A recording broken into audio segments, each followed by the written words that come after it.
তুমি কি কখনো দাঁড়িয়ে দেখেছ জাতীয় স্মৃতিসৌধের দিকে চেয়ে? না, শুধু চোখে নয়, হৃদয়ে অনুভব করে দেখেছ?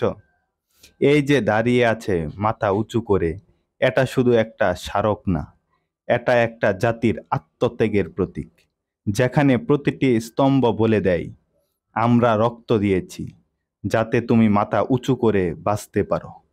১৯৭১ এর সেই ৯ মাস বুলেটের শব্দ, বারুদের গন্ধ আর আর্তনাদের মাঝে জন্ম নিয়েছিল বাংলাদেশ।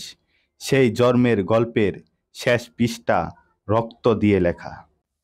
আর এই স্মৃতিসৌধ, এটা তাদের শ্রদ্ধা জানাই, যারা কখনো স্বাধীন বাংলাদেশে আকাশ দেখতে পারেনি, কিন্তু তাদের আত্মত্যাগেই আজ আমরা নিঃশ্বাস নিতে পারি মুক্ত বাতাসে।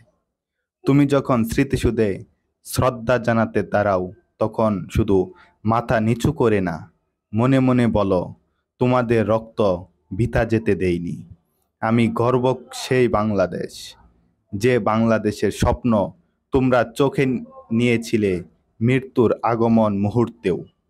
স্মৃতিসৌধ আমাদের গর্ব, আমাদের ইতিহাস আর আমাদের দায়িত্বের স্মারক। আমার পতাকা আমি বাঁচাবো, হয়েছিল জাগ্রত প্রয়োজন